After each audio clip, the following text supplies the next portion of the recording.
Olá, internautas do J+, hoje a coluna é em vídeo, já prometi para vocês, né, que pelo menos algumas colunas serão em vídeo, especialmente nesse período eleitoral. E a gente vai explicar um pouquinho para você, amigo espectador, como é que vai funcionar essa eleição, porque ela não vai ser como as demais eleições, as eleições passadas, para a escolha de prefeito e vereadores.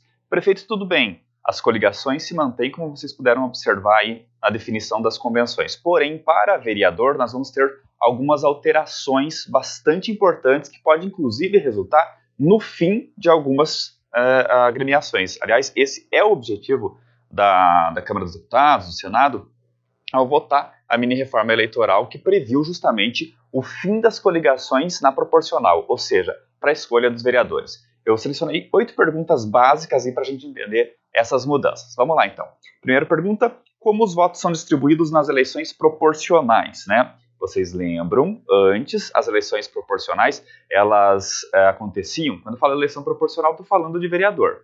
Elas aconteciam com coligações. Alguns iam com chapa pura, mas a maioria procurava aglutinar e lançava um número X de candidatos, né, que era proporcional ao número de vagas na Câmara de Vereadores. Vamos tomar por base aqui Canoinhas, que são 10 vagas. Porém, vamos lembrar, tem câmaras que têm 9 vagas, tem câmaras que têm 11 vagas e câmaras que têm até 15 vagas. No nosso caso aqui, que é da maioria das câmaras do Brasil, são 10 vagas.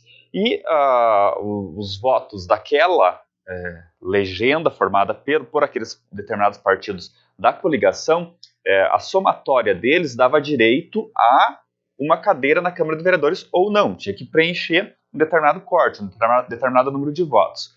Cada vez que eles multiplicavam esse determinado número de votos, que é o chamado quociente eleitoral, eles conseguiam emplacar um vereador. Isso causava uma certa distorção, porque às vezes um puxador de votos, como já foi o caso do Beto Passos, por exemplo, no passado, que puxou o João Grem tinha feito apenas 400 votos e entrou na Câmara de Vereadores por força da legenda, ou seja, porque o Beto Passos somou muitos votos, e aí então puxou ele. Assim como aconteceu em vários outros momentos. Pode acontecer também, essa distorção do quociente eleitoral, ou poderia acontecer também, de um determinado vereador muito bem votado não entrar porque não somou legenda para um segundo colocado, né? Entrou apenas um da legenda. O que acontece nessas eleições? Não tem mais coligação para a proporcional, não tem mais coligação para disputa pela Câmara de Vereadores. Cada partido por si, cada partido lança o seu determinado número de candidatos, que no caso de Canoinhas, o máximo de 15 candidatos por legenda, por partido.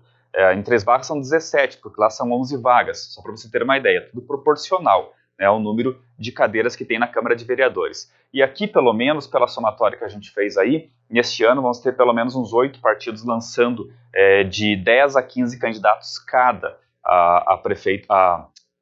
a vereador aqui na cidade. Isso vai dar mais ou menos uns 140 e poucos candidatos aqui à Câmara de Vereadores. E aí a disputa acontece dentro do partido. Quer dizer, existe ainda quociente eleitoral, existe um corte, né, um número de corte, que é o que define se o partido elegeu um ou mais candidatos, porque à medida que esse número for multiplicado, ele elege mais um. Porém, não há mais essa distorção partidária dentro da coligação, e a tendência é que partidos que não consigam emplacar vereadores agora, e principalmente que não consigam emplacar deputados na próxima eleição, que essa sim é mais importante para essa mini-reforma, aí a tendência, como eles não vão ter fundo partidário e tudo mais, porque não tem representatividade nas câmaras legislativas, eles acabam se extinguindo. São 35 partidos hoje no Brasil, tem mais uns 70 querendo entrar, né? E a ideia é justamente reduzir o número de partidos. Então, assim será a questão dessa disputa para a Câmara de Vereadores nesse ano. Lembrando que nas eleições majoritárias para prefeito, governador, senador e presidente, considera-se o voto em cada candidato e o mais votado se elege. Já para as câmaras é considerado a soma de votos obtidos por todos os candidatos a vereadores de um partido, mais os votos obtidos pela legenda. O eleitor pode dar seu voto a um partido sem escolher o nome específico lançado por ele. O total será usado em uma conta que vai determinar o número de vagas ocupadas por cada partido. O modelo permite que um candidato mal votado consiga se eleger quando está em uma chapa forte ou quando concorre ao lado dos chamados puxadores de votos. Resumi aí tudo aquilo que eu falei anteriormente. Mas como que é feita essa equação? Deve ser uma pergunta, né, que você deve estar se fazendo. Então, respondendo essa pergunta de como que é feita essa equação, essa segunda pergunta, Finalizada a eleição, os votos válidos, excluído nulos e brancos, são somados e divididos pelo número de assentos na casa. Ou seja, todos os votos aqui em Canoinhas, vamos tomar por base Canoinhas, que vai dar mais ou menos uns 37 mil votos. Eles são divididos por 10, que é o número de cadeiras na Câmara de Vereadores. No caso da Câmara dos Deputados, a divisão leva em conta o número de cadeiras a que o Estado tem direito. Mas estamos falando de eleição municipal, então vamos falar que o resultado obtido é chamado do quociente eleitoral. Então, desses 37 mil votos, que eu imagino que vai dar aqui em Canoinhas, dividido por 10, né, dá 3.700, esses 3.700 seriam o mínimo de votos, né, que a legenda teria que formar, o partido teria que formar, para eleger um vereador. Somou mais, aí daria o quê? Mais de 7 mil votos, né? 3.700 mais 3.700, não sou muito bom de conta. Aí, então, entra mais um vereador. Depois, então, que cada partido tem calculado um outro quociente, o partidário, depois tem que calcular o partidário. Os votos que todos os membros do grupo receberam são somados, depois divididos pelo quociente eleitoral que falei agora há pouco, que aqui seria mais ou menos esses 3 mil. No cálculo do quociente partidário, se o resultado da divisão for 5,8, o quociente partidário é 5, pois despreza-se a fração, isso é importante. Esse é o número de vagas que o partido terá direito, e então são considerados os votos individuais. Próxima pergunta, o que mudou da eleição passada para esta? Então, o que mudou é que a equação permanece igual, né? Porém, no caso dos vereadores, não serão mais permitidas as chamadas coligações, que isso interfere bastante nessa conta. Antes, vários partidos podiam concorrer em uma mesma chapa, fazendo crescer o quociente partidário e, portanto, a chance de conseguir mais vagas. Próxima pergunta, se após a distribuição ainda sobrarem vagas, como que é feita a divisão? Boa pergunta, né? Então vamos lá. Para definir quem fica com as vagas que sobram, é feito um novo cálculo. Dessa vez, divide-se o total de votos da coligação pelo número de cadeiras que o partido ou grupo já garantiu, mais um. Se uma legenda, a partir da divisão anterior, obteve 3 assentos, então o quociente partidário será dividido por 4. 3 mais 1. A legenda que obtiver a maior média ganha a primeira cadeira. É uma conta bem complicadinha, né? Mas é possível que tenha que ser feita aqui em Canoinhas também. A conta se refaz considerando sempre o número de vagas que cada partido conquistou na última rodada, até que se esgotem os assentos. Isso pode acontecer numa Câmara, por exemplo, de São Paulo, que tem mais de 40 vagas, né?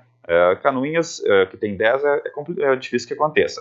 Se uma legenda levou 8 cadeiras na primeira divisão, quociente partidário, e mais uma na primeira rodada de distribuição de sobras, ela terá o número de votos obtidos divididos por 10, ou seja, 8 mais 1 mais 1. Novamente, um exemplo que a gente usaria numa Câmara que tivesse bastante vagas. Antes, só participava dessa distribuição das sobras os partidos que tivessem quociente partidário maior que 0. Desde 2018, contudo, todos disputam estas vagas. Próxima pergunta, quantos candidatos pode haver por partido?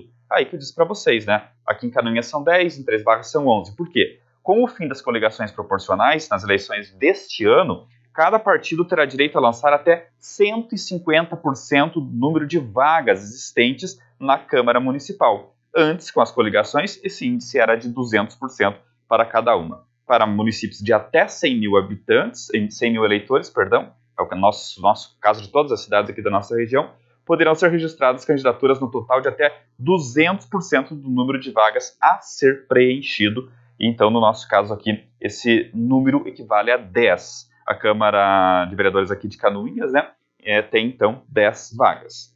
Próxima pergunta, por que se dizia que as coligações enganavam o eleitor? Então, quando o candidato tem uma votação muito expressiva, infla esse quociente eleitoral. Deu o exemplo aí, né, do Beto Passos. Como nem sempre as coligações eram formadas por simples alinhamento ideológico, uma pessoa podia votar em um candidato progressista e acabava elegendo de um partido conservador, por exemplo, e vice-versa. Com a reforma de 2017, esse fenômeno não existirá mais. Próxima pergunta, um candidato com muitos votos ainda pode ajudar a eleger outro com votação inexpressiva? Bom, agora um candidato bem votado pode puxar outros sem tantos votos, mas todos eles serão da mesma legenda, do mesmo partido, mesma linha ideológica, teoricamente, né?